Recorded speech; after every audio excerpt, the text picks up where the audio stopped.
भक्तजनों, माताओं, बहनों, सादर जय श्री कृष्ण। हमारे YouTube चैनल में आप सभी का बहुत बहुत स्वागत है। मैं हूं आपके साथ आचार्य धर्मेंद्र शास्त्री। आज हम आपको अधिक मास के 16वें अध्याय की 16वें दिन की कथा सुनाने जा रहे हैं। अधिक मास पुरुषोत्तम मास मल मास के 16वें दिन की कथा का अंत तक आपको श्रवण करना चाहिए।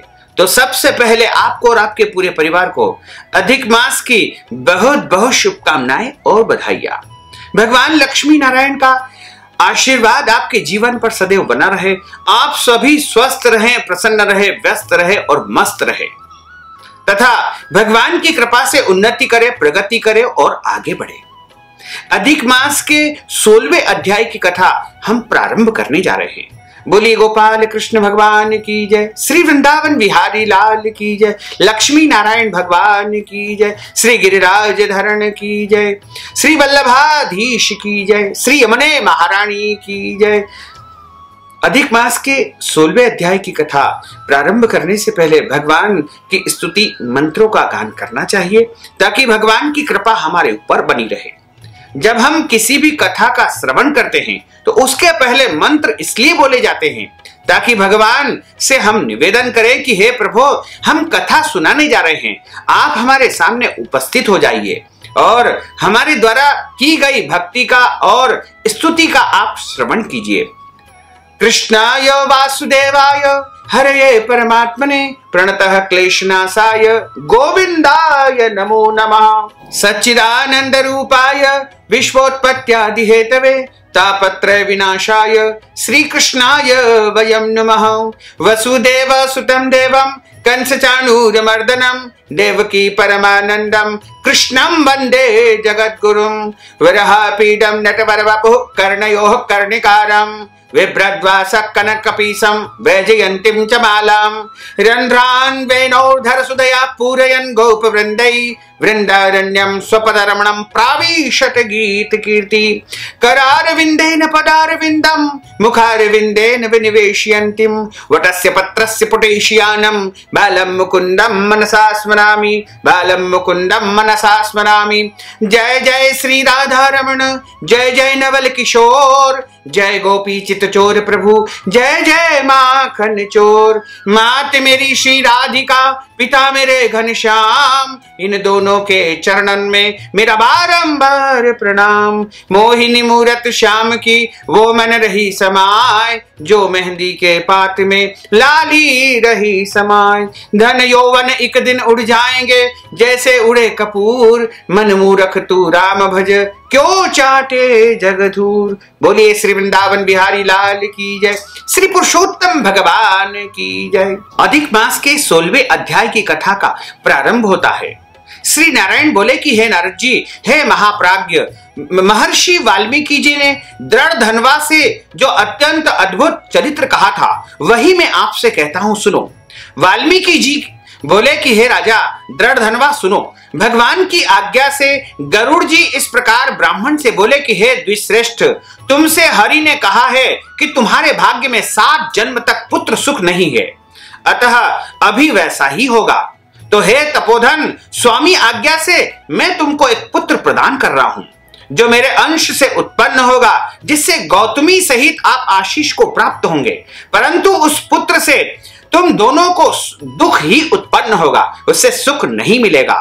हे दुर्शार्दुल, तुम धन्य हो जो तुम्हारी वृद्धि हरि से हुई है और तुम्हारी बुद्धि हरि में लगी हुई है। चाहे कामना सहित हो या कामना रहित हो, हरि में जो कोई भी बुद्धि लगाता है वह हरि का प्रिय हो जाता है। और भगवान उन दोनों से ही प्रेम करते हैं जो कामना सहित भगवान का भजन करता है या कामना से रहित भगवान का भजन करता है। यानी निष्काम भक्ति और सकाम भक्ति दोनों ही भगवान को अत्यधिक प्रिय है। मनुष्य का शरीर तो जल के बुलबुले की भांति क्षण भंगुर है। ऐसे जीवन को पाकर जो पुरुष हरि चरणों का अपने हृदय में चिंतन करते हैं वे धन्य है। हरि के अतिरिक्त इस दुस्तर संसार से तारने वाला कोई अन्य नहीं है और हरि की कृपा से मैंने तुमको पुत्र होने का वरदान दिया है। मन में श्री हरि का ध्यान करके सुख पूर्वक विचार करो और उदासीन भाव से संसार के सुख को भोगो। वाल्मीकि बोले कि दोनों स्त्री पुरुष को अत्युत्तम वर देकर के उनको देखते देखते ही भगवान गरुड़ पर चढ़कर शीघ्र ही वहां से अंतर्ध्यान हो गए। सुदेव भी स्त्री के सहित इच्छित वरदान को पाकर के अपने घर जाकर के गृहस्थी के उत्तम सुखों को भोगने लगा। कुछ समय व्यतीत होने पर गौतमी गर्भवती हुई और 10वें महीने में ठीक उसका गर्भ पूरा हो गया। प्रसूति काल होने पर गौतमी के गर्भ से उत्तम पुत्र की प्राप्ति हुई और सुदेव पुत्र को पाकर के बड़ा ही प्रसन्न हुआ। श्रेष्ठ ब्राह्मणों को बुला करके उसके सारे संस्कार करवाए गए तथा स्नान करके ब्राह्मणों को बहुत सारा धन और अन्न का दान किया। सुदेव ने अपने कुटुंबी जनों तथा अन्य ब्राह्मणों से कहा कि मुझे यह पुत्र कृपालु गरुड़ जी ने बड़े प्रेम से दिया है। प्रभु की आज्ञा से ही गरुड़ जी ने यह पुत्र मुझे प्रदान किया है। यह शरद पूर्णिमा के चंद्रमा के समान मुझे दिखाई देता है और उनके समान कांति वाला है तथा सुखदेव जी के समान तेजस्वी है, इसलिए इसका प्रिय नाम सुखदेव होगा। पिता के मनोरथ के साथ साथ माता के मन को भी आनंद देने वाला पुत्र शुक्ल पक्ष के चंद्रमा के समान प्रतिदिन बढ़ने लगा। पिता ने प्रसन्न होकर के उसको यज्ञोपवीत संस्कार करवाया तथा उसे गायत्री मंत्र दिया गया। फिर वेदा आरंभ संस्कार करके ब्रह्मचर्य व्रत पालन करने लगा। ब्रह्मचर्य के तेज से वह बालक साक्षात सूर्य के समान शोभित हुआ। बुद्धि के सागर कुमार ने वेदा अध्ययन प्रारंभ कर दिया। गुरु वत्सल कुमार अपनी कुशाग्र बुद्धि से गुरु को प्रसन्न करके उनके एक बार कहने से ही वह सब विद्याओं को सीख गया। वाल्मीकि जी बोले कि एक दिन करोड़ों सूर्य के समान कांति वाले देवल मुनि आए। उनको देख करके सुदेव ने हर्ष से नमस्कार किया और विधि पूर्वक अर्घ्य पाद्यादि से मुनि का पूजन करके उनको एक सुंदर आसन पर बिठाया गया। देव दर्शन भगवान देवल उस आसन पर बैठ गए और अपने चरणों में पड़े हुए कुमार को देख करके देवल मुनि बोले कि अरे सुदेव, तुम पर हरि भगवान प्रसन्न हुए, इससे तुम धन्य हो गए हो, जिसको जो है तुमको दुर्लभ श्रेष्ठ सुंदर पुत्र की प्राप्ति हुई है। ऐसा नम्र बुद्धिमान बोलने में चतुर वेदा अध्ययन करने वाला पुत्र कहीं भी किसी को नहीं प्राप्त हुआ है। हे वत्स, यहाँ आओ, तुम्हारे हाथ में यह क्या कौतुक देख रहा हूं। सुंदर छत्र, 2 चवर, यव रेखा के साथ में कमल चिन्ह, घुटनों तक हाथी की सूंड के समान दोनों हाथ, कानों तक फैले हुए दोनों विशाल लाल नेत्र, गोल शरीर, पेट पर त्रिबली रेखा शोभित ऐसे पुत्र को देख करके मुनि आश्चर्य युक्त होकर के उस उत्कंठित ब्राह्मण से बोले कि हे सुदेव, तेरा यह पुत्र गुणों का सागर है। गले की हंसली मांस में छिपी हुई है, शंख के समान कंठ है, चिकने घुंघराले बाल है, चौड़ी छाती है, मोटी गर्दन है, दोनों कान एक से है, बेल के समान इसके कंधे है। सभी प्रकार के सुलक्षणों से संपन्न यह पुत्र परम सौभाग्यशाली है। फिर लंबी श्वास लेकर के सिर हिलाते हुए वह मुनि बोले कि इसमें एक महादोष है, जिससे इसके सब लक्षण वृथा हो गए हैं, क्योंकि आयुहीन कुमार के लक्षण कहने से क्या लाभ है। हे सुदेव, तुम्हारा यह पुत्र 12वें वर्ष में जल में डूब करके मर जाएगा। तुम इसका मन में सोच न करना, चिंता मत करना, क्योंकि होने वाला जो होगा वह अवश्य ही होगा। जो विधि ने लिखा हुआ है वह अवश्य ही होने वाला है, इसमें कोई भी संशय नहीं है, इसका कोई इलाज नहीं है। जैसे मरने वाले की औषधि देना वृथा है। वाल्मीकि जी बोले कि देवल मुनि ऐसा कह करके ब्रह्मलोक को चले गए और उधर सुदेव ब्राह्मण गौतमी सहित पृथ्वी पर पछाड़ खाकर के गिर पड़े। देवल मुनि के वचन स्मरण करते हुए वे दोनों बहुत काल तक दुखी हुए।